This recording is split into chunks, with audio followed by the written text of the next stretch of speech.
Hello and welcome to Radhe Krishna Devotional Plus. இந்த வீடியோவில் நீங்கள் பார்க்க போகிறது அருள்மிகு பாலதண்டாயுதபாணி திருக்கோவில். இத்தலம் பெரம்பலூர் மாவட்டம் செட்டிக்குளம் என்ற இடத்தில் உள்ளது. இது ஒரு பழமையான ஸ்தலம். 240 படிகள் கொண்ட மலைக்கோவிலாகும். மலை ஏறுவதற்கு ஒரு வழியும் இறங்குவதற்கு ஒரு வழியும் தனித்தனியே அமைக்கப்பட்டிருக்கு. அது மட்டும் இல்லாமல் வாகனங்கள் மேலே செல்வதற்கும் சாலை வழி அமைக்கப்பட்டிருக்கு. இப்ப நீங்க பாக்குறது மலையிலிருந்து இறங்கும் வழி. இங்க நிறைய பூக்கடைகள் இருக்கும். இந்த கடைகளுக்கு நடுவே இந்த வழி இருக்கும்.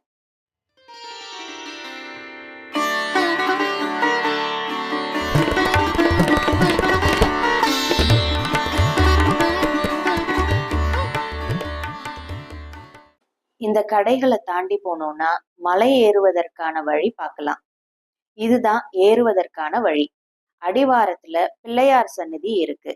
விநாயகரை வணங்கிட்டு மலை ஏற ஆரம்பிக்கலாம்.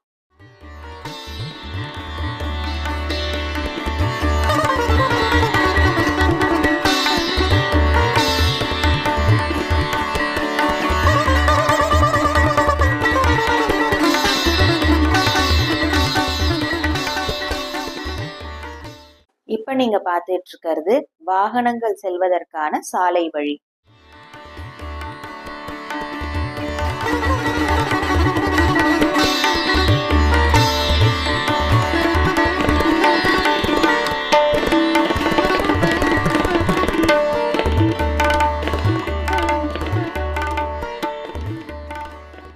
இந்த கோவில்ல இருக்கிற குழந்தை முருகனை கரும்பு முருகன்னு அழைக்கிறாங்க. இதுக்கு காரணம் என்னன்னா, வழக்கமா முருகன் கையில தண்டம் அல்லது வேலோட தான் பார்த்திருப்போம். ஆனா இங்க முருகன் கையில் கரும்பு இருக்கிறத பார்க்கலாம்.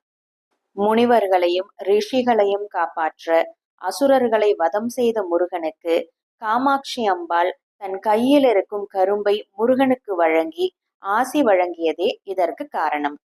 அது மட்டும் இல்லாமல் இங்கு முருகன் சற்று இடதுபுறமாக தலை சாய்த்து இருப்பதையும் காணலாம். இதற்கு காரணம் முருகன் இங்கிருந்து கீழே கோவில் கொண்டிருக்கும் தன் தாய் தந்தையான காமாட்சி அம்பாளையும் ஏகாம்பரேஸ்வரரையும் பார்ப்பதற்காக தலை சாய்த்து இருக்கிறார். இப்ப நம்ம நின்றுட்டு இருக்கிற இந்த மலையில இருந்து ஒரு கோபுரம் தெரியுது பாருங்க, அதுதான் ஏகாம்பரேஸ்வரர் கோவில். இங்கிருந்து சுமார் 2 கிலோமீட்டர் தொலைவில் ஏகாம்பரேஸ்வரர் கோவில் அமைந்துள்ளது.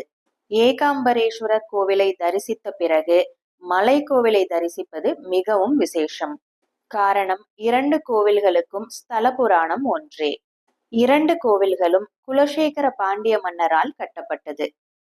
ஏன், எதற்காக கட்டினார்? இந்த கோவில்களோட ஸ்தல புராணம் ஏற்கனவே நம்ம சேனல்ல ஏகாம்பரேஸ்வரர் கோவில் வீடியோல இருக்கு.